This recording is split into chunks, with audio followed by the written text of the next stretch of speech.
Hello, everybody, and welcome to the very first episode of Tips of the Week. My name is Chris, and welcome to my YouTube channel. This is a new show concept that I'm doing on my channel, and I'm going to be teaching you small sewing, pattern making, and design concepts in order to teach you little things that you can add to your sewing repertoire, and you can become a better sewer or designer. In this episode, we're going to be doing two different ways to sew a sleeve, and I'm not actually going to be sewing a sleeve for you. I'm just going to be kind of talking in a conceptual way and showing you, okay, we'll do this or we'll do that. So let's get started.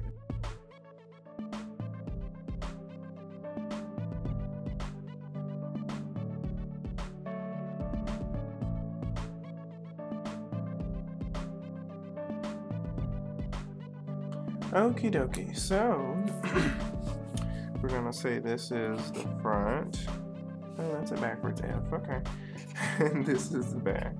And then this is the sleeve, of course. And then what we're gonna do on here, gonna put our notches and do one notch for the front and two notches for the back.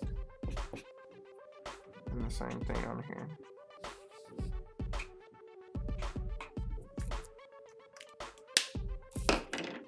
Okay, so basically what we're looking at here is just like an overview of the two basic ways to sew a sleeve.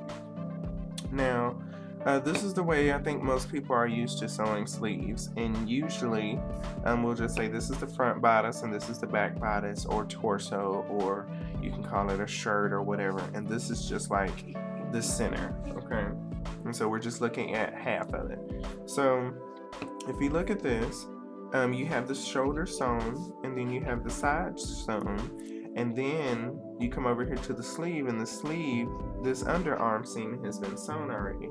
And so all you have now is the sleeve, the top of the sleeve hole, and then the armhole on the bodice, and then you connect the two. You're going to match your notches on the front and the back, and then you're going to connect the two. Okay?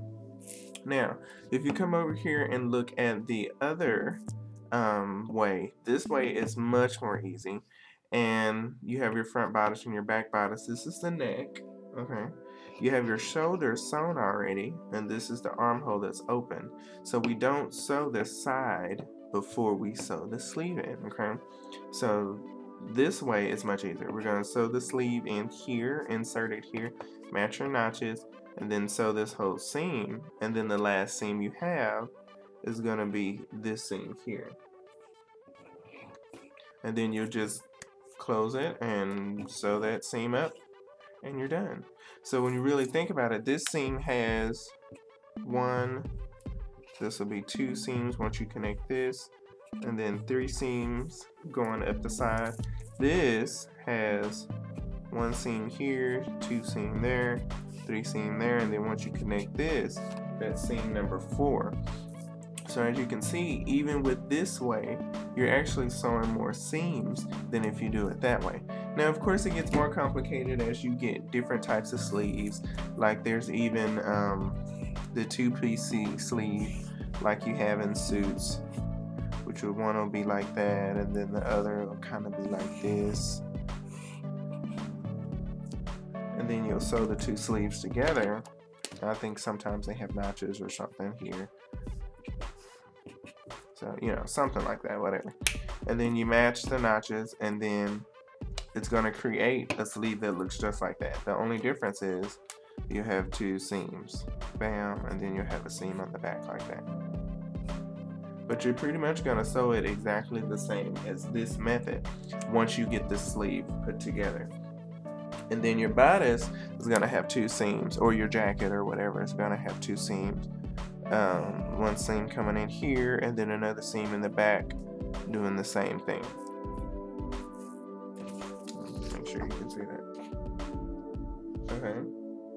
So this way is the way you usually do when you sew, what is it called? Suits and stuff together. Suit, jackets, even some nicer regular jackets, like I don't even know what you would call that. But just regular jackets, some of them are sewn like that also, and I'm going to show you some examples in just a second. And then with this way, most of your t-shirts, ooh, that's nice. Most t-shirts, and but not all of them. Most t-shirts, dress shirts, that's about all I can think of for that one. So if you just remember that, anytime you're sewing a t-shirt or anything like that, even like dresses that you might have, will more than likely be sewn this way because it's easier, simpler. Most times in a factory, if it's not a suit jacket or some other type of fancy jacket, 9 times out of 10 they'll sew it this way because you just saved yourself a seam that you don't have to sew. That's one less seam, and it's a lot quicker because you get to sew all of this at once instead of doing it in 2 separate actions like you do it over here. So let's go look at some examples real quick, and I'm gonna see if you can figure out which one is sewn which way, and we'll call this way number 1 because it's the easiest. We like that. That's number 1, and then we'll call this way number 2 because it's harder. Not that it's worse, it's just harder. Okay, so now for this next little section here, I have 4 different jackets that I pulled out, and then I also have a t-shirt. Now if you've been paying attention, the t-shirt should be the easiest one to figure out. Okay, so that's a given. And then I have 4 jackets, so we'll be looking at the jackets here, and if you've been paying attention, the jackets will also be easy to figure out. So we're gonna see if you can figure, or if you can think of it before I say it. So first, we're gonna start with this jacket. And we're gonna see, how is it sewn in the sleeve? So this first one, if you look here, you can tell how it's sewn. And if you watch the Ask Chris video that I did when I talked about how jeans are sewn and pants are sewn, then you'll know if you look and try to find the seam that runs straight through the intersection, and that'll tell you how it's sewn, or which seam is sewn last.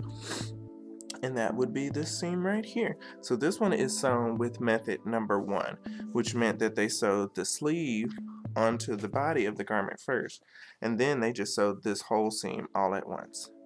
Okay, so that was that one. That was method number 1 for this one. Okay, now if you were paying attention, this next jacket should be very, very easy for you. Okay. So I'll open this up, and we'll look here. Now this jacket is one of the two-piece what do you call it, sleeves that I mentioned a minute ago. And if you look under here,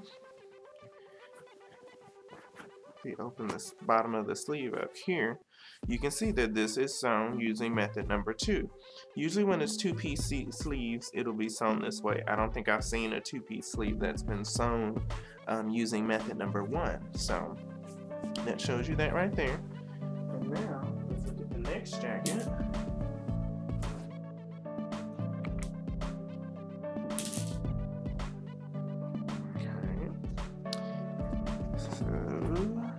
Jacket number 3 is sewn using method number 2. Okay, you can see again, this is also another two-piece sleeve, and it doesn't even have a seam going directly underneath this the sleeve where it normally would be. Now this third jacket is a bigger jacket. So which way do you think this one is sewn? Let me go grab it.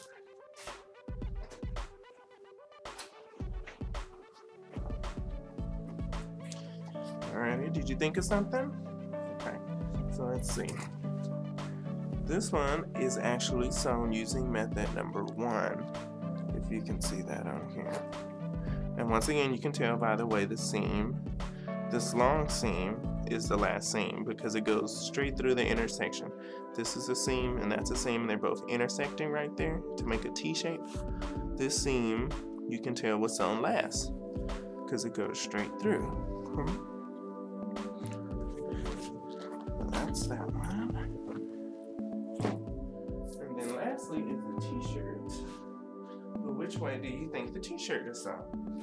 This one, you would think it would be pretty obvious if you've been paying attention.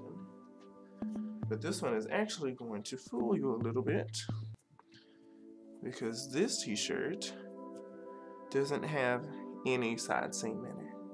And I wanted to show you that one so I could show you an example that was completely different and would completely fool you. Now the sleeve is the same as any other sleeve that you know of, but it's the fabric that's different. The fabric that they use for this t-shirt is actually one whole piece of fabric. It doesn't have any seams in it at all whatsoever. No seam there, no seam there. And what they do for fabric like this, it's sewn in tubes, and you can actually buy this kind of fabric. They do sell it, and it comes in different sizes for the different body sizes. And I think it's what, like small, medium, large, extra large, and maybe even double XL. But that way it makes it easy to pick the size of the shirt. And you know, if you need it a little tighter, of course you can go run a seam down the side and that would be easy. But all you do, once you get that the way you want it, you would just make your pattern a square pattern, you know, the same size as the fabric, and then you would just cut out where your armholes are going to be in the pattern, and then where the neck is going to be. And really, everything is going to be pretty much the same. You won't have a difference in the shoulder seams like you would in most garments. Yeah, so all you would do, and then you would have a difference in your neckline, because your neckline does have to be a little higher in the back than in the front. But that's pretty much it. Then you just sew your sleeve into the armhole, and that's all. So you'll use method number 2 on this one. So that's it for this episode of Tips of the Week. So I hope you'll come back and watch another episode. If you have some comments, leave them down in the bottom, and either I'll answer the comments there or the questions there, or I'll put some of them on my Ask Chris Tuesday video. So come back to see me when you can. Bye.